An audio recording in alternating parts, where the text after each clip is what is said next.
Today we are going to be learning how to subtract two two-digit numbers in two different ways. First, I will demonstrate by using a set model with base 10 blocks, and then I will show a linear model using a number line. Let's start off by reading our word problem. Miss Rodriguez had 66 valentines. Mrs. Rodriguez gave some to her students.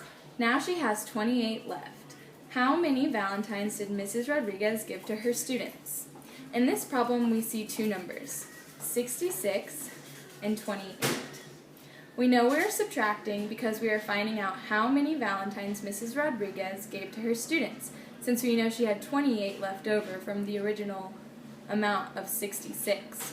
Since we are subtracting, we're going to use the bigger number, which is 66, and subtract the smaller number, 28, to get our solution.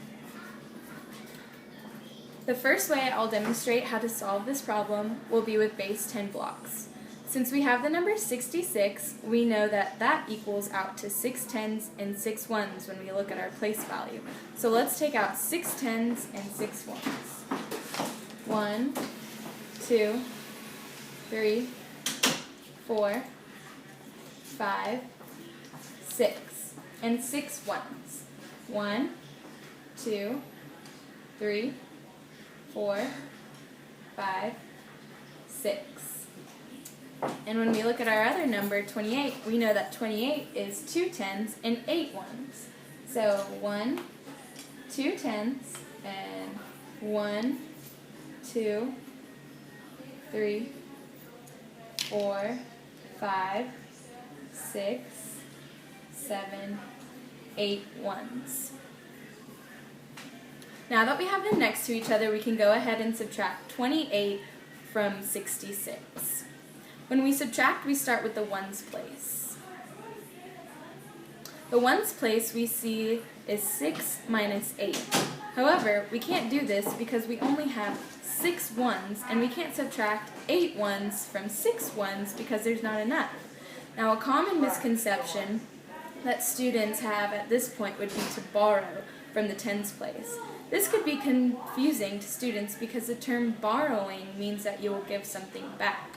However, when subtracting, we don't give back what we borrow. Instead, we will regroup.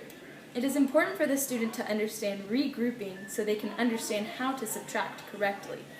So now I'll demonstrate the correct way by regrouping. To be able to subtract 8 ones from 6 ones, we must take away 1 10 rod from the number 66 and put it and regroup that 1 10 rod into 10 ones.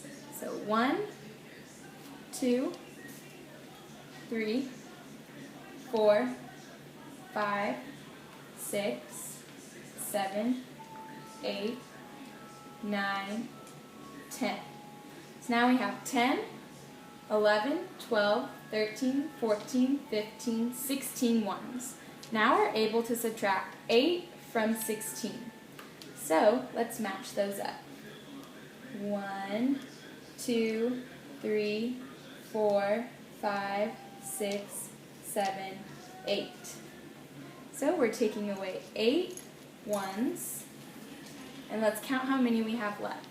1, 2, 3, 4, 5, 6, 7, 8. So we have 8 ones left, so we know that is what's going to go in the ones place. Now, since we took 1 rod away from the number 66, we're left with 5. And since we're taking away 2, we will have 1, 2, 3 rods left. So we will put 3 in the tens place. So now we know that Mrs. Rodriguez gave her students 38 valentines. Now another way to demonstrate this problem would be using a number line. So let's move that away. So let's look at our number line. If you notice, the number line is skipping by 2 each time. 0, 2, 4, 6, 8, 10, and so on. Now remember, we're trying to find out how many Valentines Mrs. Rodriguez gave to her students. So again, we will find out what 66 minus 28 is to find our solution. To start off, we'll look at our number line and start with our biggest number in the word problem, which is 66. So looking at the number line, 66 is right here. We will count backwards by 2's on the number line until we count to 28. We do this because we are taking away 28 from 66. So let's count to 28 by 2's and see what number we land on for our solution. So 2, 4, 6, 8, 10, 12, 14, 16, 18, 20. 22, 24, 26, 28. When we got to 28, we landed on the number 38. That is the solution to Mrs. Rodriguez's Valentine's question. Mrs. Rodriguez gave her students 38 Valentines.